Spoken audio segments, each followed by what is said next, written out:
Salut! On se retrouve aujourd'hui pour ma vidéo diagnostic.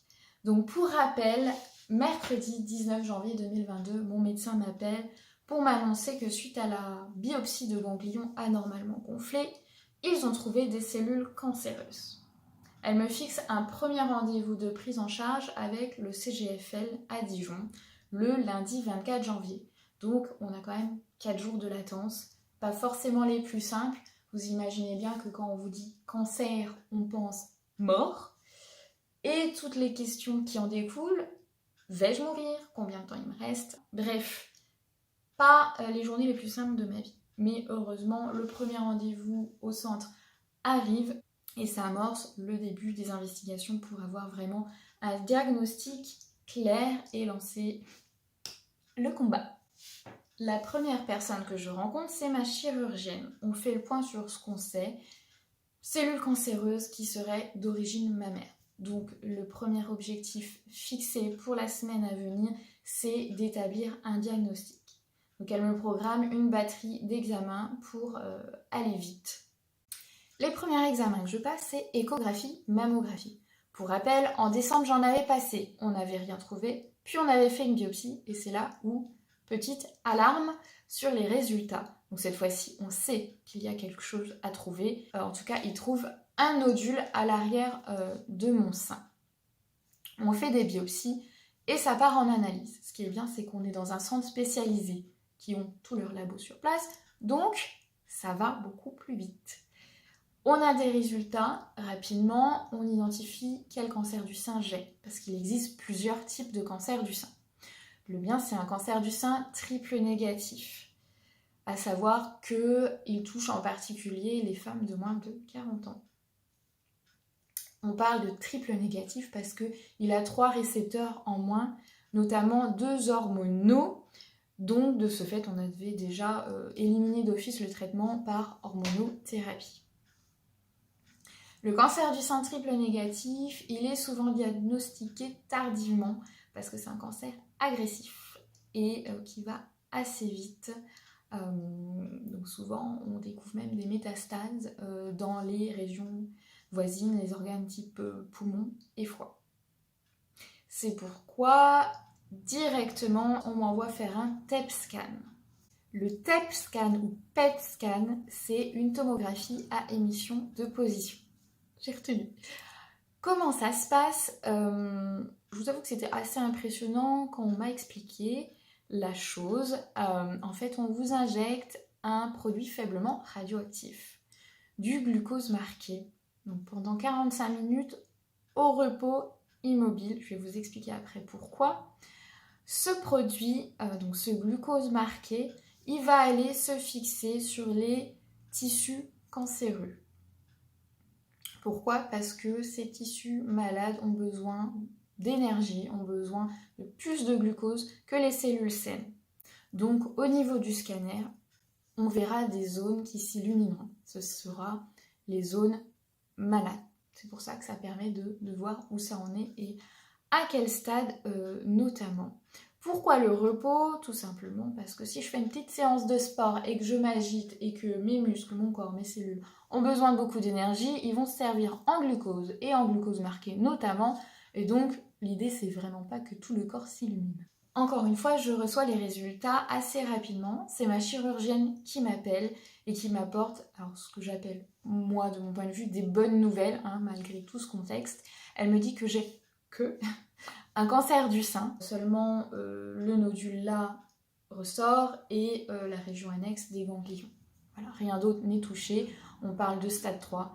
Je le comprendrai après. Dans mon dossier, je retrouve quand même code rouge. Ça voulait bien dire que c'était urgent à traiter. Heureusement, je suis passée à côté des métastases, donc du stade 4.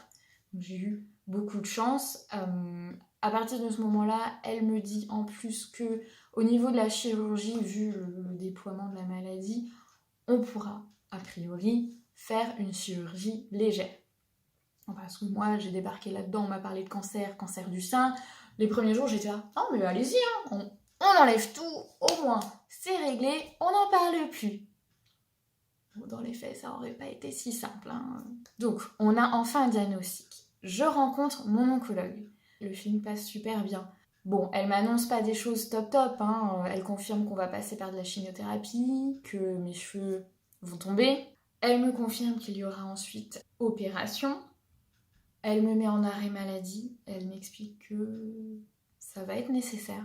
Voilà, qu'il faut faire le choix dans quoi je vais mettre mon énergie et que je comprends clairement que si je veux que ça marche, si je veux m'en sortir, je vais pas pouvoir diviser mon énergie. Là, l'année 2022, ça va être ce cancer, ce combat, le dégommer. Donc j'ai posé toutes les questions que j'avais en tête. J'ai été assez rassurée et je pense que cette mise en confiance, c'est hyper important de se sentir soutenu, écouté, encadré par le personnel médical parce que ça a un impact sur la suite des choses, sur le parcours. Moins d'inquiétude, moins de stress parce que j'étais en confiance et j'étais rassurée. Je me suis clairement dit que ça allait être une période compliquée, mais que ça allait le faire en fait, que j'allais dégommer ce cancer, que j'étais en confiance et qu'il n'y avait pas d'autre finalité. Elle m'a dit une phrase qui m'a un peu choquée sur le moment, je me rappelle. C'est « Vous allez vivre le plus normalement possible pendant des traitements ». On parle de chimio, hein, comment ça je vais vivre normalement? Bon, déjà, je suis arrêtée, donc normalement, voilà, ça ne concerne pas tout quand même, mais je suis sceptique. Mais en vrai, je veux la croire. Je veux la croire. Elle connaît son sujet. Hein, c'est elle qui est oncologue, elle en a vu passer, donc elle sait comment ça se passe. Elle me parle d'une de ses patientes qui fait 10 km et qui s'est plaint. Oh je cours un peu moins vite. T'as juste des petites chimios, hein, déjà que tu cours 10 km, c'est énorme. Bref, je me dis, ok, je vais croire ça. Et franchement, je l'ai cru et ça s'est passé comme ça. Je pense que ça joue énormément le pouvoir des mots, le pouvoir de l'esprit, le mental. Elle m'a dit, côté alimentation, je continue, comme d'habitude. Ça sera pas forcément simple avec la chimio, mais si j'ai faim, je mange, je me fais plaisir. Je continue de m'entourer. Les sorties, on continue. Voir du monde, on continue. Faire des activités sportives, on continue, bien sûr, à doser selon l'activité aussi, hein, faut pas non plus être foufou, hein, mais faut beaucoup s'écouter, écouter son énergie, mais faut continuer le maximum comme d'habitude, voilà, surtout pas s'isoler. Ça contribue au traitement, clairement, et pour tenir sur la longueur. Le dernier examen que j'ai passé, c'est l'IRM. L'IRM, ça nous a permis d'avoir une image à ce moment-là de l'étendue du cancer pour voir par exemple l'évolution du traitement par chimiothérapie en faisant un autre IRM plus tard. J'ai eu d'autres rendez-vous dont je ne vous parlerai pas plus ici. Je vais dédier des vidéos sur l'oncogénétique, voir si l'apparition de ce cancer a un lien génétique. La consultation d'annonce, ça c'est des infirmières qui vous expliquent comment ça se passe la chimio, qu'est-ce que c'est, les effets secondaires, comment les contrer, voilà, comment vivre au quotidien avec le traitement. Et enfin, la maternité. Gros sujet, préservation de la fertilité. Donc ça a été vraiment une semaine hyper intensive. J'avais l'impression de commencer un nouveau boulot où tu apprends tout un nouveau vocabulaire, tu t'immerges dans un environnement complètement inconnu. Donc c'est brutal. L'annonce est brutale, mais alors le quotidien aussi n'est pas simple parce que de toute façon tu dois suivre le mouvement. T'y vas. Moi je n'étais pas du tout habituée au milieu hospitalier. Les aiguilles, les prises de sang, les biopsies, c'était pas super fun.